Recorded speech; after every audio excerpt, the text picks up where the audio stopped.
अस्सलाम वालेकुम, मैं हूं शाहजेब खानजादा। पहली बार ऐसा हो रहा है रिवायत से हटकर गैर रिवायती तौर पर जमहूरी हुकूमत को तमाम इदारों की तरफ से मुकम्मल हिमायत मिल रही है। इदारे हुकूमत के साथ खड़े हैं, ना सिर्फ साथ खड़े हैं बल्कि ताउन कर रहे हैं। इस वक्त हुकूमत के लिए सबसे बड़ा चैलेंज मईशत है, मगर हुकूमत की मुआशी पॉलिसीज तनकीद की जद में है। अपोजिशन तनकीद कर रही है और मुल्क में मुआशी बेयकीनी की कैफियत है।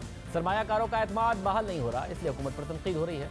महंगाई कंट्रोल से बाहर हो रही है, शरह सूद बढ़ रही है और मजीद बढ़ने का इम्कान है। स्टॉक मार्केट गिर रही है, रुपया गिर रहा है, ज़राअत सनत सब में सूरत हाल खराब है। टैक्स जमा नहीं हो रहा, अंदरूनी और बैरूनी सरमायाकारी में कमी है, बरामदात नहीं बढ़ रही हैं, ज़र मुबादला के ज़खायर मजीद गिर रहे हैं, गुर्बत बढ़ रही है और बेरोजगारी में इजाफा हो रहा है। बैनुल अक़वामी इदारे पाकिस्तानी मईशत के हवाले से मनफी रिपोर्ट्स दे रहे हैं, मगर आज आर्मी चीफ ने मस्बत बयान दिया है। ISPR के मुताबिक नेशनल डिफेंस यूनिवर्सिटी में Pakistan economy challenges and way forward के उन्वान से सेमिनार हुआ, जिससे army chief general Qamar Javed Bajwa, Musheer खजाना अब्दुल हफीज शेख, चेयरमैन FBR शब्बर ज़ैदी और बड़ी तादाद में मुआशी माहिरीन ने शिरकत की। सेमिनार से खिताब करते हुए आर्मी चीफ ने कहा कि कौमी अहमियत के उमूर पर खुलकर बातचीत जरूरी है।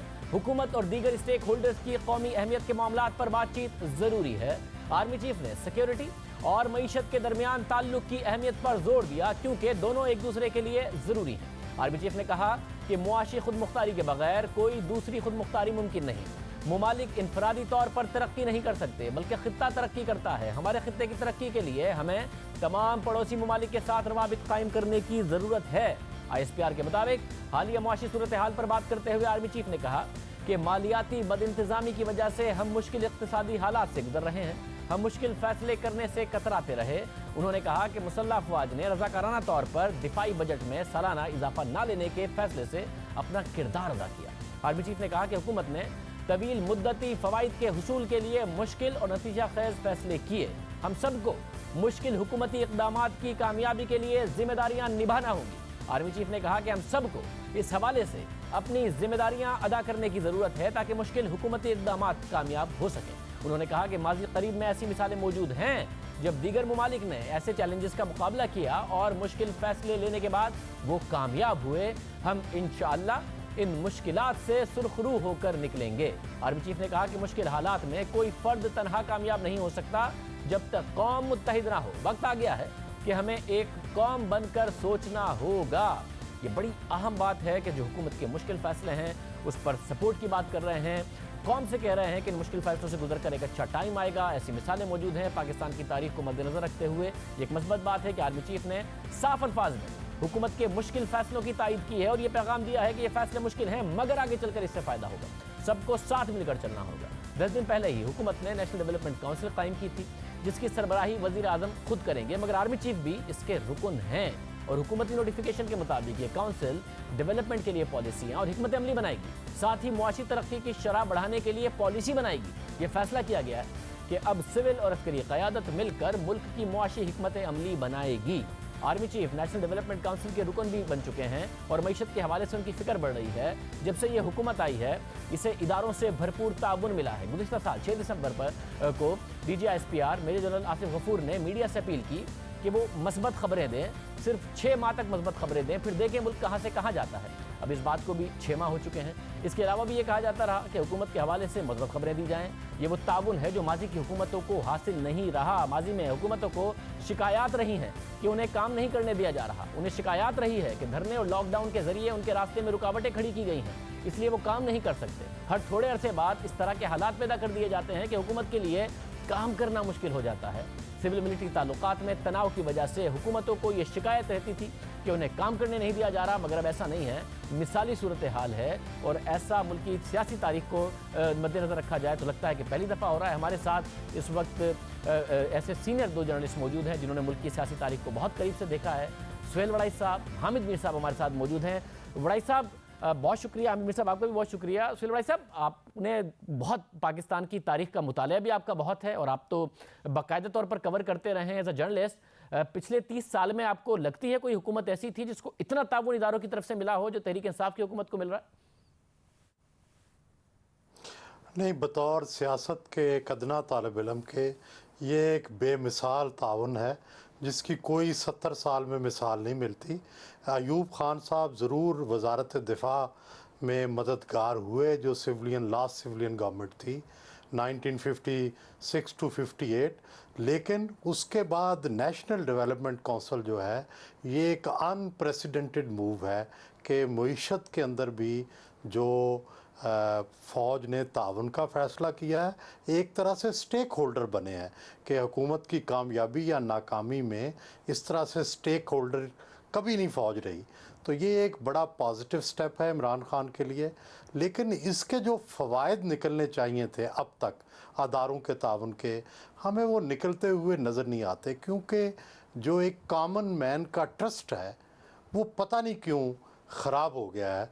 उसकी वजह सियासी इस्तेकाम है, उसकी वजह मुआशी पॉलिसियाँ हैं, उसकी वजह IMF के पास लेट जाना है या वटेवर। ये तो ज़ाहिर है मुईशतदान ज़्यादा बेहतर समझ सकते हैं कि क्या एग्जैक्टली कितनी रीज़न्स हैं, लेकिन एक कॉमन मैन के तौर पर हम देखते हैं कि एक हलचल है, एक बेचैनी है। आज बैंकों के अंदर इतना रश था, लोगों को समझ नहीं आ रही कि वो क्या करें। तो ये पहले जो इस्तेहकाम है, जो आज आर्मी चीफ ने बड़े राइटली कहा है कि कौम जो है वो मुत्तहिद होकर इसकी सपोर्ट करे। अदारे बेशक मुत्तहिद हो जाएं, हुकूमत और अदारे मिल जाएं, लेकिन अगर आवाम का मुकम्मल एतमाद ना हो, कौम उसे सपोर्ट ना करें, तो ऐसे इक़दामात की कामयाबी जो है वो फिर उसके अंदर कई शकूक व शुबहात होते हैं। हमने कई दफ़ा माजी में देखा है कि अदारे सारे जो थे, जो चाहते थे, वो हो नहीं सका क्योंकि आवाम की उसको हमायत नहीं मिली। इसलिए अवामी हमायत, सियासी हमायत ये लेनी ज़रूरी होती है किसी भी इक़दाम की कामयाबी के लिए। हामिद मीर साहब, आप क्या कहिएगा? आपका भी वसी तजर्बा, करीब से आपने सारे मामलात देखे हैं, आपने देखा कि इतनी सपोर्ट किसी हुकूमत को मिली हो पिछले 30 सालों में? देखें, 1988 के बाद से अब 2019 आ गया है, तो मेरा ख्याल है कि ये पहली दफ़ा एक सिविलियन हुकूमत है जिसको कि मुख्तलिफ़ रियासती इदारों की तरफ से बहुत भरपूर सपोर्ट मिल रही है, और उसकी बहुत सी वजूहात हैं। और जो बुनियादी वजह हमें नज़र आ रही है वो ये है कि इस वक्त पाकिस्तान की जो इकॉनमी है वो एक शदीद बहरान का शिकार है, और जितने भी रियासत के बड़े बड़े स्टेक होल्डर्स हैं उनको ये लगता है कि अगर हम सब ने मिलजुल कर इकॉनमी को बचाने की कोशिश ना की तो हम सब का बहुत नुकसान होगा। लेकिन इसमें एक बात जो मैं ज़रूर ये कहूँगा कि ये जो हुकूमत है उसको ये चाहिए कि इसमें वो जो अपोजिशन है उसको भी स्टेक होल्डर बनाने की कोशिश करे, क्योंकि आप देखें कि जब भी अपोजिशन की तरफ से चार्टर ऑफ इकॉनमी की बात होती है या मिसाक मुईशत की बात होती है तो उसको मजाक में उड़ा दिया जाता है, बात का बतंगड़ बना दिया जाता है, उसको NRO की कोशिश बना दी जाती है। लिहाजा अब वो अपोजिशन जिसने कि ये ऑफ़र हुकूमत को की थी कि इकॉनमी की खातिर हम आपसे बातचीत के लिए तैयार हैं, ये शहबाज शरीफ साहब ने भी बात की, बिलावल भुट्टो जरदारी साहब ने भी बात की, आसिफ जरदारी साहब ने भी बात की, और भी अपोजिशन के रहनुमाओं ने बात की।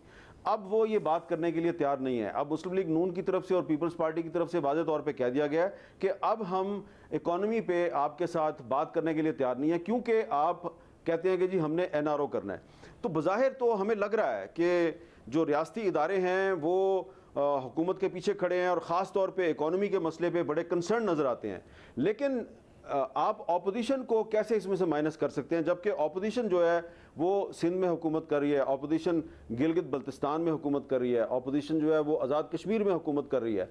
तो आप उसको माइनस नहीं कर सकते। और फिर अपोजिशन का पाकिस्तान की कौमी असम्बली में और सेनेट में भी एक बहुत अहम किरदार है। तो इसमें ये बिल्कुल दुरुस्त है कि जो रियासती इदारे हैं और ख़ास तौर पे जो पाकिस्तानी फ़ौज की क़यादत है वो इकॉनमी की वजह से भरपूर तरीके से इस हुकूमत के पीछे खड़ी नज़र आ रही है। लेकिन आज भी आप देखें कि जो बजट के इजलास में जो आज भी जो तकरीरें हुई हैं उसमें जो हुकूमती वज़रा की तरफ से जो तकरीरें की गई हैं तो उन तकरीरों में आपको कहीं पर ये नज़र नहीं आ रहा था कि वो अपोजिशन को साथ लेकर चलना चाहते हैं। सिर्फ किसी कट मोशन पे 15-20 का फ़र्क नज़र आ रहा था, किसी कट मोशन पे 20-25 का फ़र्क नज़र आ रहा था, एक कट मोशन पे 30 का फ़र्क आपको नज़र आ रहा था। तो हुकूमत जो है वो बहुत एफर्ट करके अपने अरकान को असम्बली में प्रेजेंट रख रही है ताकि उसको किसी कट मोशन पे शिकस्त का सामना ना करना पड़े। और अगर जो आज की जो असम्बली की सूरत हाल अगर आप उसको सामने रखें तो ये लगता है कि इनको बड़ी टफ सिचुएशन का सामना है। भाई साहब, आपको लगता है कि ये जो रवैया इस वक्त ऑपोजिशन का भी मिला है हुकूमत को, और हुकूमत का जो ऑपोजिशन की तरफ रवैया है, ये जो माजी में पीपल्स पार्टी की हुकूमत हो या नून लीग की, उन्हें इदारों से भी प्रॉब्लम था, अदलिया के साथ भी प्रॉब्लम था, ये जो प्रॉब्लम ना होना है और इदारों की भरपूर सपोर्ट है कि ये हुकूमत डिलीवर करे, पाकिस्तान के हालात बेहतर करे, वो कोई एरोगेंस भी लेके आ गया है हुकूमत के अंदर कि जी हम क्यों ऑपोजिशन से बात करें। ऑपोजिशन के साथ जो हुकूमत का रवैया है वो आपको लग रहा है इस वजह से भी है कि हमें हुकूमत, ऑपोजिशन हमारा कोई नुकसान कर नहीं सकती है, इदारे हमारे साथ खड़े। जी बिल्कुल, जब उन्हें नुकसान का डर होता है तो वो मुज़ाकरात भी करते हैं, उनके साथ सुलह भी कर लेते हैं, कई उन्हें रियायत भी दे देते हैं। लेकिन जब से उन्हें यह एहसास हुआ है कि अदारे हमारे साथ हैं, हमारी हुकूमत को कुछ नहीं हो सकता, तो वो बिल्कुल उनका एक एरोगेंस का रवैया है। और हमेशा आप अगर मुखालिफ को ये तासुर दें कि हम एरोगेंट हैं तो उससे लड़ाई बढ़ती है। तो इस वक्त अपोजिशन जो है आप एपीसी की तरफ चली गई है, वो तहरीक चलाने के बारे में मनसूबाबंदी कर रहे हैं। तो ऐसे में मईशत कैसे मुस्तहकम होगी जब फ़र्ज़ करे कारोबार बंद हो जाए या सड़कें बंद हो जाएं या धरने हो जाएं। तो ऐसे में अदारे या हुकूमत सारे मिल भी जाएं तो कुछ ना कुछ तो गड़बड़ फिर होगी। तो इसलिए ज़रूरी है कि जिस तरह दहशत गर्दी के ख़िलाफ़ सब मिल के सब ने इक़दामात किए और कामयाबी हासिल की, इसी तरह मिसाक मईशत के बारे में भी मिल के जो है वो हालात ठीक करने की कोशिश की जाए। हुकूमत को समझाया जाए कि ये एरोगेंस ठीक नहीं है। या तो आपको असम्बली में 2/3 मेजॉरिटी हो, आपके पास तो 7 लोगों की 8 लोगों की मेजॉरिटी है और आपका रवैया ऐसे है जैसे पाकिस्तान ने बाकी सबको मुस्तरद कर दिया है। ऐसा नहीं है। आप सिंध के अंदर पीपल्स पार्टी मौजूद है, पंजाब के अंदर उतनी ही बड़ी तादाद में नून मौजूद है जितनी में पीटीआई मौजूद है।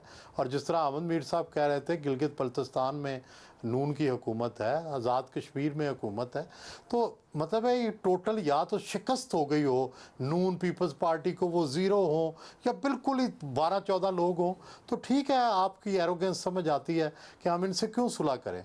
लेकिन जब कौम की एक भारी तादाद ने उन्हें वोट दिए, वो असम्बली के अंदर मौजूद हैं, उनका स्टेक है और आप उनसे बात भी करने को तैयार नहीं हैं, तो फिर किस तरह से मिसाक मईशत होगा, किस तरह से मुआशी पॉलिसियाँ जो हैं वो कामयाब होंगी। ज़ाहिर है गिव एंड टेक से होती हैं।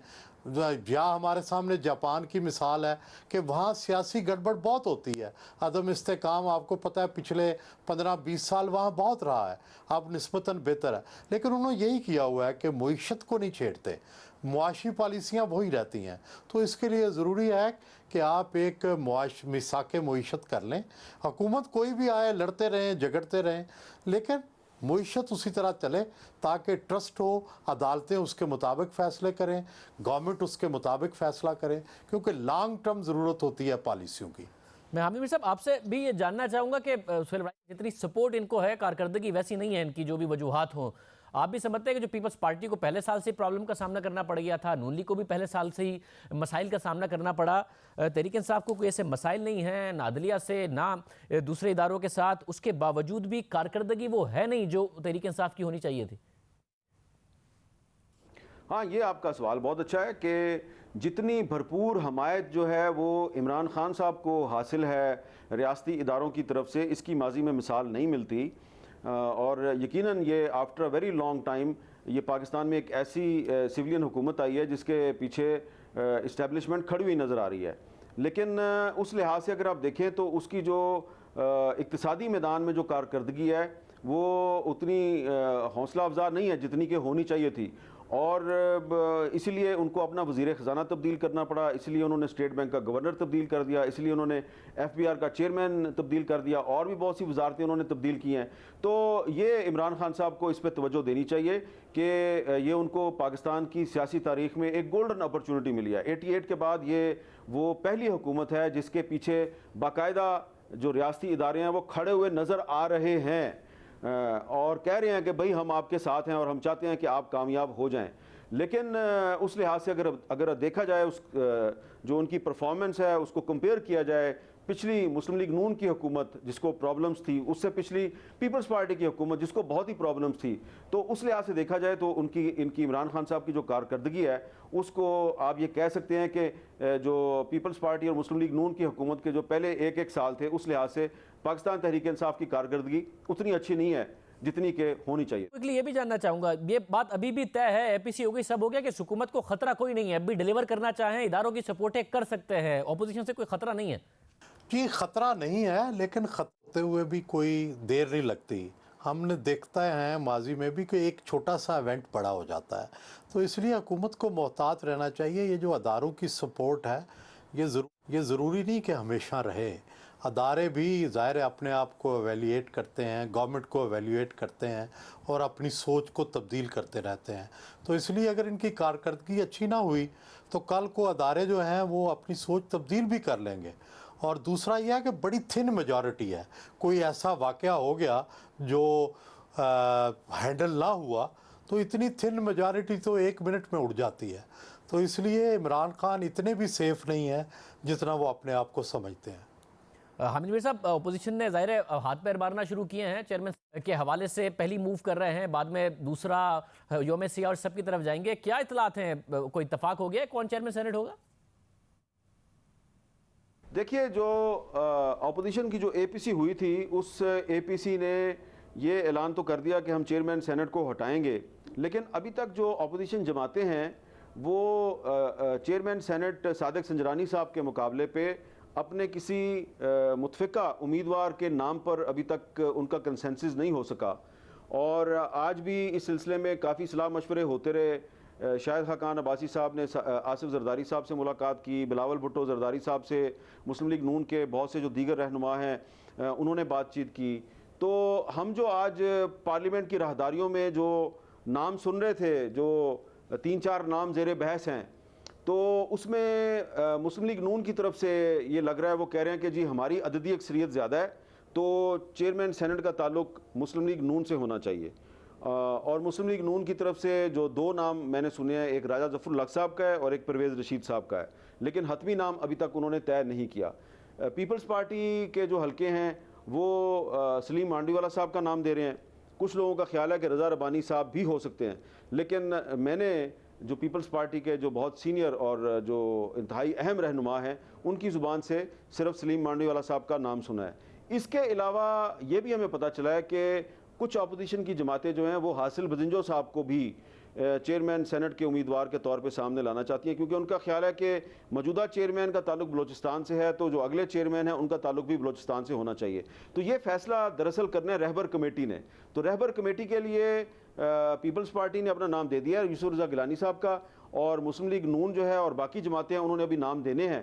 तो रहबर कमेटी के अभी नाम जो हैं वो सारे के सारे फाइनलाइज नहीं हुए और रहबर कमेटी ही अभी तक मार्ज़ वजूद में नहीं आई जिसने ये फैसला करना है। हामिद मीर साहब, सुहेल साहब हमारे साथ मौजूद थे और वसी तजर्बा दोनों रखते हैं। उन्होंने कहा ऐसी हमने नहीं देखी हुकूमत के जिनको रियासती इदारों की तरफ से इतनी सपोर्ट मिली हो, उसके बावजूद भी पहले साल में कारकर्दगी मायूस कुन है और अपनी कारकर्दगी हुकूमत को बेहतर करनी होगी। प्रोग्राम में ब्रेक शामिल करते हैं, तो हम बात करेंगे।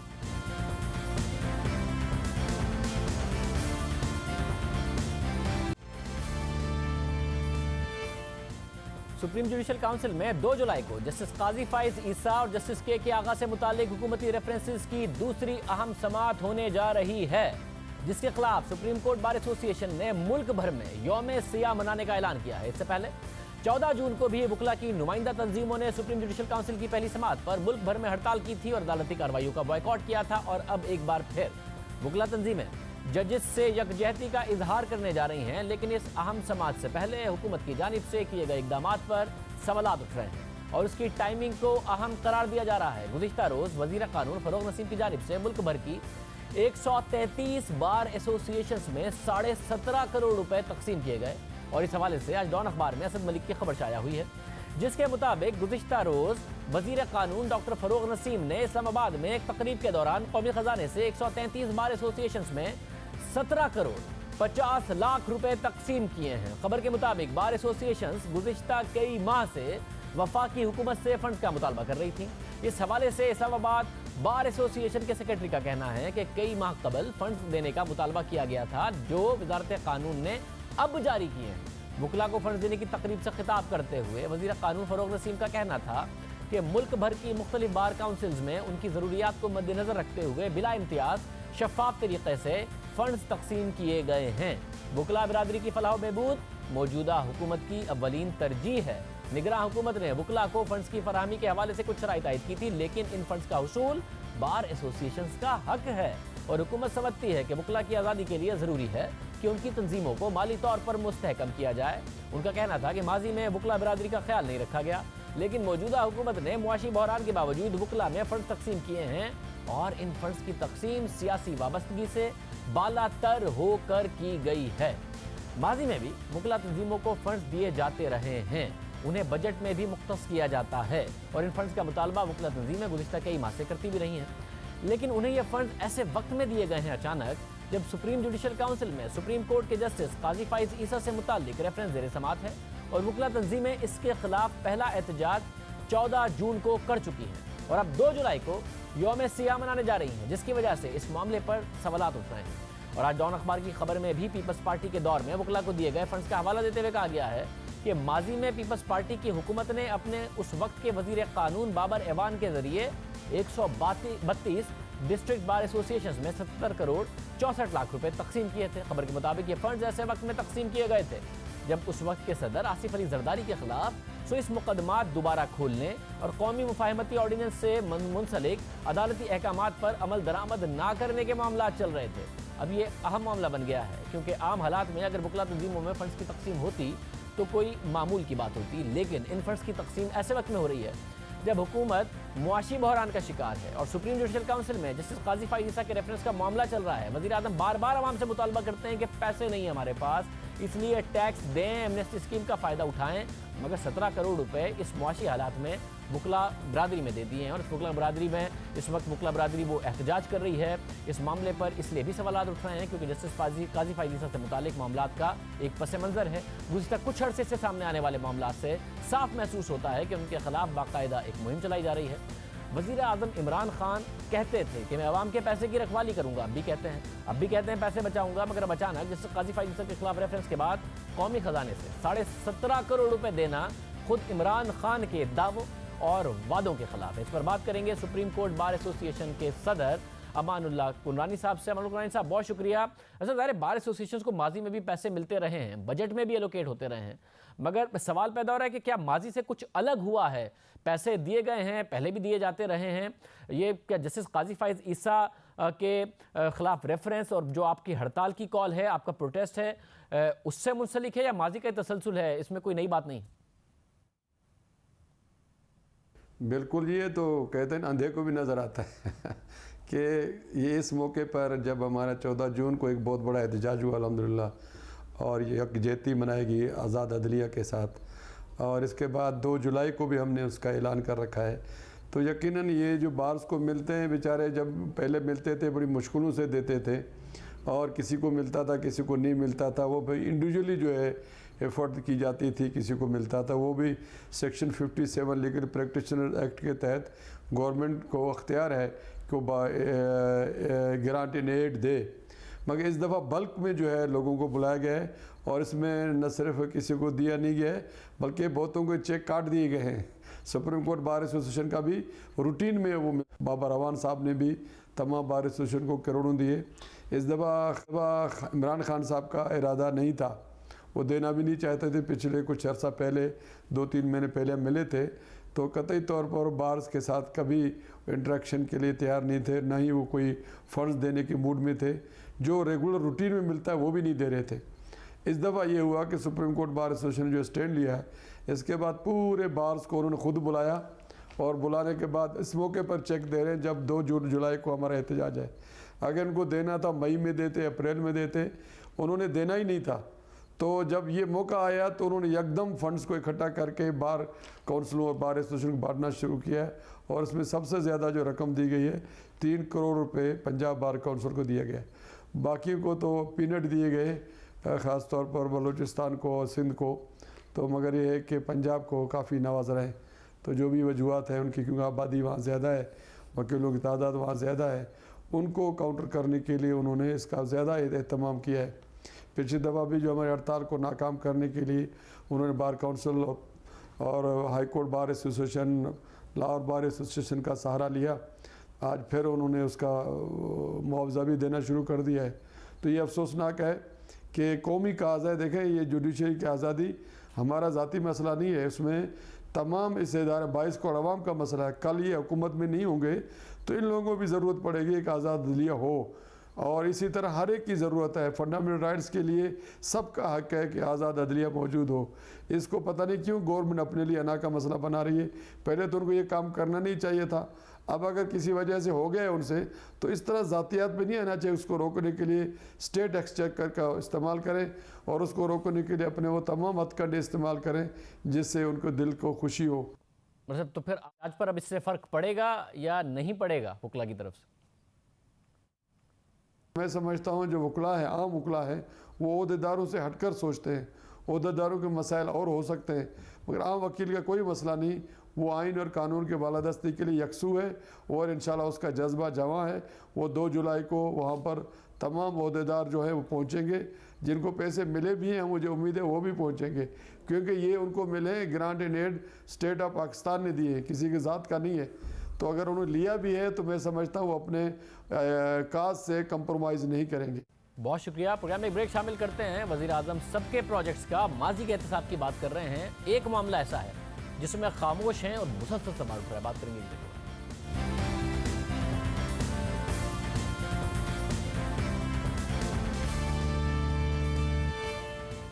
एक और डेडलाइन खत्म होने में तकरीबन 25.5 घंटे रह गए हैं। जब हम अपना अगला प्रोग्राम पीर के दिन कर रहे होंगे तो वो डेडलाइन गुजर चुकी होगी, लेकिन उस डेडलाइन में भी तहरीक इंसाफ का फ्लैगशिप प्रोजेक्ट पाया तकमील तक नहीं पहुंचा होगा।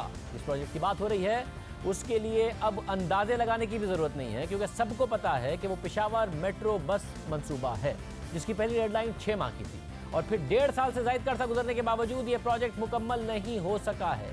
सब हैरान और परेशान हैं कि वक्त और पैसा बेइंतहा लग रहा है, मगर वज़ीर आज़म इमरान खान जो कौम का पैसा बचाने पर जोर देते रहे हैं, दूसरों के प्रोजेक्ट्स के ऑडिट की बात करते नहीं थकते, वो खामोश क्यों हैं? वो कोई नोटिस क्यों नहीं ले रहे हैं? इस प्रोजेक्ट को मुकम्मल करने के लिए तहरीक इंसाफ की सूबाई हुकूमत मुतादिद बार डेडलाइंस दे चुकी है और अब यह कह रही है कि अब हमने डेडलाइन देना छोड़ दी है। प्रोजेक्ट का मुकम्मल होना तो दूर की बात है, मामला बेज़ाब्तियों पर आ गया है, मगर इमरान खान खामोश हैं। गैर कानूनी ठेकों की बातें सामने आ रही हैं, मगर वज़ीर आज़म इमरान खान को खामोश हैं। अपोजिशन इस पूरे मामले पर हुकूमत को तनकीद का निशाना बना रही है। तहरीक इंसाफ की सूबाई हुकूमत के इस प्रोजेक्ट पर तहरीक इंसाफ की वफाकी हुकूमत को ताने दिए जा रहे हैं कि मरकज़ और सूबे में हुकूमत होने के बावजूद भी एक प्रोजेक्ट मुकम्मल होकर नहीं दे रहा। सिर्फ अपोजिशन ही नहीं बल्कि अब तो अदालतें भी सवालात उठाने लगी हैं। एशियन डेवलपमेंट बैंक का मौक़िफ़, सूबाई इंस्पेक्शन टीम की रिपोर्ट, फिर ऑडिटर जनरल पाकिस्तान की रिपोर्ट, कहीं से भी पेशावर मेट्रो के लिए अच्छी खबरें नहीं आ रही हैं। और नेशनल इकोनॉमिक काउंसिल जो वज़ीर आज़म के मातहत है, इस काउंसिल ने नवंबर 2018 में जून 2019 तक पेशावर मेट्रो को मुकम्मल करने की हिदायत जारी की थी, मगर इसके बावजूद ये प्रोजेक्ट 30 जून तक मुकम्मल नहीं होगा, क्योंकि इस प्रोजेक्ट को मुकम्मल करने के लिए अभी भी बहुत काम बाकी है। अदालतें भी सवालात उठाने लगी हैं। गुज़िश्ता दिनों पेशावर हाई कोर्ट ने रिमार्क दिए कि BRT मुकम्मल होने की तारीख मांगना सितारे मांगने के मुतरादिफ है। 25 जून को पेशावर हाई कोर्ट के 2 रुकनी बेंच ने BRT की जद में आने वाली दुकानों से मुताल्लिक केस की समाअत की। दरख्वास्त गुजार ने अदालत से दरख्वास्त की कि BRT की जद में 47 दुकानें आईं, लेकिन हुकूमत अब दोबारा इतनी तादाद में दुकानें नहीं दे रही है। नवंबर में ज़ेरे ज़मीन दुकानें तोड़ी गई, लेकिन अब तक अदायगी नहीं कर रही है। BRT मुकम्मल होने की तारीख भी नहीं बता रही है। जस्टिस कैसर रशीद ने फिर रिमार्क दिए कि आप सितारे मांग रहे हैं जिसका मिलना मुश्किल है। BRT के मुकम्मल होने की तारीख ना मांगे, ये सितारे मांगने के मुतरादिफ है।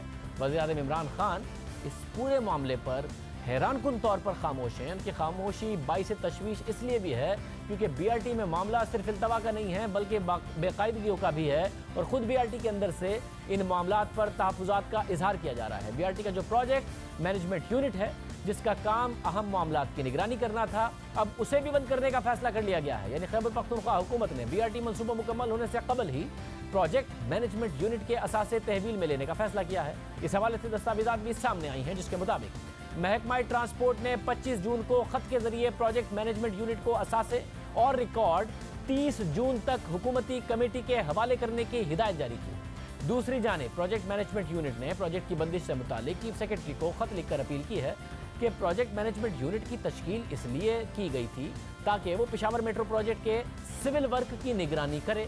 खत में मज़ीद लिखा गया है कि प्रोजेक्ट के सिविल वर्क में अभी भी बहुत सारा काम बाकी है और उसकी वक्त पर तकमील के लिए प्रोजेक्ट मैनेजमेंट यूनिट का किरदार बहुत ज़रूरी है, जबकि प्रोजेक्ट मैनेजमेंट यूनिट के जम होने का मामला हाई कोर्ट में ज़ेर समात है। खत में मज़ीद लिखा गया है कि अदालत ने हुकूमत को प्रोजेक्ट मैनेजमेंट यूनिट के खिलाफ कार्रवाई करने से रोका हुआ है, इसलिए प्रोजेक्ट मैनेजमेंट यूनिट से PC4 और असासे की मुंतकली का मुतालबा अदालती हुक्म की खिलाफ वर्जी है।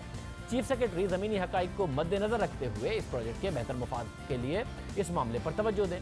अब इस मामले पर ट्रांसपोर्ट डिपार्टमेंट ने एक और ख़त प्रोजेक्ट मैनेजमेंट यूनिट के डायरेक्टर को लिखा है कि जिसमें उन्होंने ये मौक़िफ़ अख्तियार किया है कि प्रोजेक्ट मैनेजमेंट यूनिट की तरफ से अपनी जिम्मेदारियां अदा ना करने के बावजूद इसको अपनी मुद्दत पूरी करने की इजाज़त सिर्फ अदालती रिमार्क्स की इज्जत करने पर दी गई, लेकिन अब प्रोजेक्ट की लाइफ 30 जून को ख़त्म हो रही है। यानी ट्रांसपोर्ट डिपार्टमेंट ये तस्लीम कर रहा है कि अदालती अहकामात की वजह से प्रोजेक्ट मैनेजमेंट यूनिट के खिलाफ अब तक कोई एक्शन नहीं लिया गया, मगर अब प्रोजेक्ट की तकमील 30 जून को ख़त्म हो रही है, इसलिए अब वो कार्रवाई कर सकते हैं। मगर अहम बात यह है कि प्रोजेक्ट जब 30 जून को मुकम्मल ही नहीं हो रहा तो एक्शन कैसे लिया जा सकता है। दूसरी तरफ पेशावर मेट्रो का प्रोजेक्ट मैनेजमेंट यूनिट वो यूनिट है जिसने पेशावर मेट्रो के मंसूबे में कई खामियों की निशानदही की है। अब इसे बंद करने का फैसला क्यों किया गया है, क्या मामला है, बात करते हैं जियो न्यूज़ के नुमाइंदे शकील फरमान से। शकील फरमान, बहुत शुक्रिया। हुकूमत कह रही है कि हमारा सिविल वर्क काफ़ी हो गया है मुकम्मल, अब तो सॉफ्टवेयर और दूसरे मसाइल बाकी हैं। 30 जून की डेडलाइन ज़ाहिर नहीं पूरी हो रही है, क्या वाकई इतना काम हो गया है कि यूनिट बंद कर दिया जाए, सिविल वर्क पूरा हो गया है, अभी भी बहुत सारा काम बाकी है? देखें, अब भी BRT में बहुत सारा काम बाकी है। अगर हम बस स्टेशंस की बात करें, 30 बस स्टेशंस हैं, एक बस स्टेशन भी ऐसा नहीं है जिस पे काम मुकम्मल कर लिया गया हो। इसी तरह जो 3 डिपोज़ हैं, चमकनी वहाँ पे सिर्फ 40% काम हुआ है और डबगरी उस पर 20% तक काम हुआ है और हयाताबाद में 10% से भी कम काम हुआ है।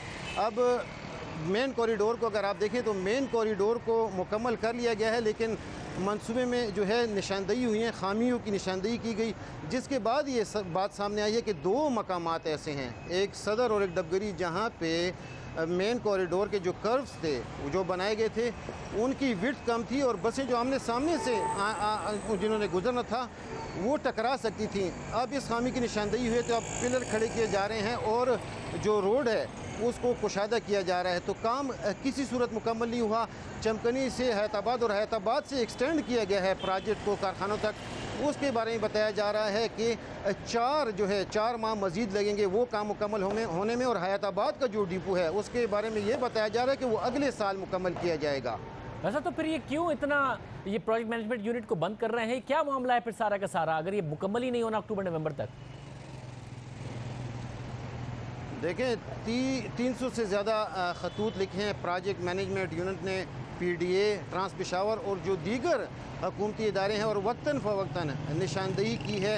और ऑडिटर जनरल ऑफ पाकिस्तान की अगर रिपोर्ट आप देखें तो उसमें भी बाकायदा ये कहा गया है कि जो PMU है इसने PDA से वक्तन फ़वक्तन जो है डिटेल्ड इंजीनियरिंग डिज़ाइन मांगा है, लेकिन वो भी जो है PDA फराम करने में नाकाम रहा है PMU को। तो बज़ाहिर यही लगता है कि कोई ऐसी सूरत हाल पैदा हुई है कि हुकूमत चाहती है कि जिस जो है प्रोजेक्ट मैनेजमेंट यूनिट ने निशानदेही की है वक्तन फ़वक्तन, उसके बारे में ये लग रहा है कि हुकूमत चाहती है कि अब ये बंद हो जाए। हालांकि प्रोजेक्ट मैनेजमेंट यूनिट के जो हुकाम हैं उनका कहना यह है कि PC1 में ये बाकायदा तौर पे लिखा गया है कि इसको ज़म होना है कपूमा में। तो वो भी हैरान है कि एकदम ऐसा क्या हुआ कि जो हुकूमत ने ये फ़ैसला किया है कि वो इसको बंद करना चाह रही है, और हुकूमत जो है दूसरी जानब हुकूमत का कहना ये है कि प्रोजेक्ट के जो काम है वो मुकम्मल कर लिया गया है, अब PMU की कोई ज़रूरत नहीं है, तो अब इसको TPU के हवाले किया जा रहा है और हुकूमती जो है कमेटी भी कायम कर दी गई है ताकि वो असासे और रिकॉर्ड जो है प्रोजेक्ट मैनेजमेंट यूनिट का अपनी तहवील में ले। बहुत शुक्रिया शकील फरमानी इस हवाले से तफसील। हुकूमत से BRT मनसूबा तो मुकम्मल नहीं हो रहा, मगर हुकूमत की वजह से एक लफ्ज़ बहुत मशहूर हो रहा है, सिलेक्टेड लफ्ज़ दुनिया भर में मशहूर हो गया है। साथ ही पार्लियामेंटेरियंस ने तो चिड़ बना ली है, अपोजिशन जमातों ने हुकूमत की तरीके से ये लफ्ज़ बोल रहे हैं। जब वज़ीर आज़म के लिए इस लफ्ज़ को इस्तेमाल करने से मना किया गया तो सिर्फ आपके सामने रखेंगे ब्रेक के बाद।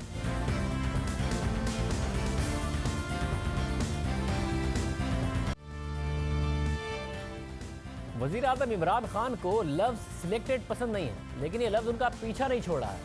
कौमी असम्बली में इस लफ्ज़ के इस्तेमाल पर पाबंदी के बावजूद आए रोज़ अपोजिशन नए नए तरीक़ों से इस लफ्ज़ का इस्तेमाल करती है। हुकूमत पर तनकीद करनी हो तो लफ्ज़ सिलेक्टेड का इस्तेमाल किया जाता है, जमहूरी रिवायात की बात करनी हो तो लफ्ज़ सिलेक्टेड का इस्तेमाल किया जाता है, बजट की शिकों पर बात करनी हो तो भी लफ्ज़ सिलेक्टेड का इस्तेमाल होता है। यानी आजकल अगर कोई लफ्ज़ असेंबली में सबसे ज़्यादा इस्तेमाल हो रहा है तो वो लफ्ज़ सिलेक्टेड है, जबकि हुकूमत ने स्पीकर के ज़रिए इस लफ्ज़ पर पाबंदी लगाकर इसकी शोहरत में काफ़ी इजाफा कर दिया है। आज साबिक वज़ीर आज़म शाहिद खाकान अब्बासी ने हुकूमत पर तनकीद करते हुए एक नए तरीके से लफ्ज़ सिलेक्टेड का इस्तेमाल किया। सिलेक्टेड मैं नहीं कह सकता, आपने मना किया हुआ है, मैं आपके कुर्सी का एहतराम करता हूं। ये दुनिया का पहला मुल्क है जहां सिलेक्टेड लफ्ज पर भी पाबंदी है। हाउस में नहीं कह सकते, पूरा पाकिस्तान कह रहे हैं हाउस में नहीं कहा जा सकता।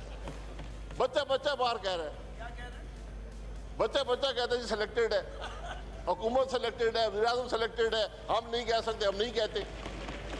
अब अपोजिशन मजे ले रही है, चिड़ बना ली है और यही तक बात नहीं है। गुज़िश्ता रोज़ वज़ीर आज़म इमरान खान की मौजूदगी में अपोजिशन लीडर शहबाज शरीफ ने लफ्ज़ सिलेक्टेड वज़ीर आज़म के लिए इस्तेमाल भी कर दिया।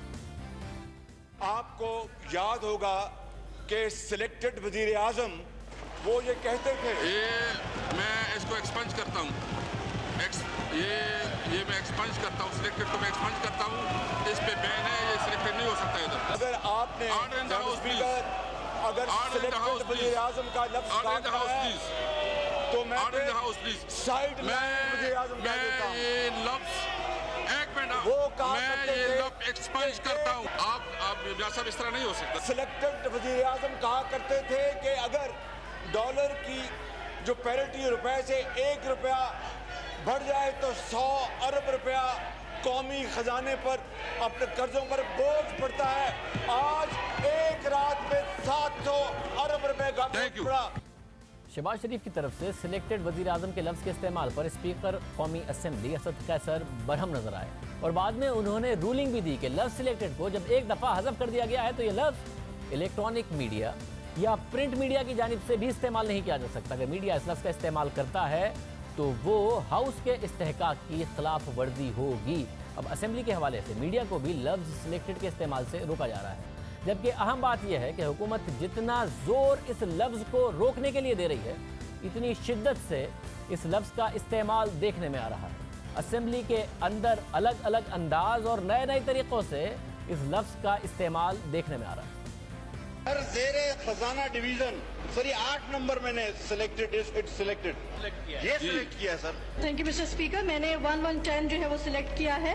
सर मैंने जो है डिमांड जो सिलेक्ट की है वो है 112। शुक्रिया जनाब स्पीकर, यहाँ पे हर आदमी सिलेक्ट का शोर मचा रहा है, पता नहीं क्या कहना चाहता है।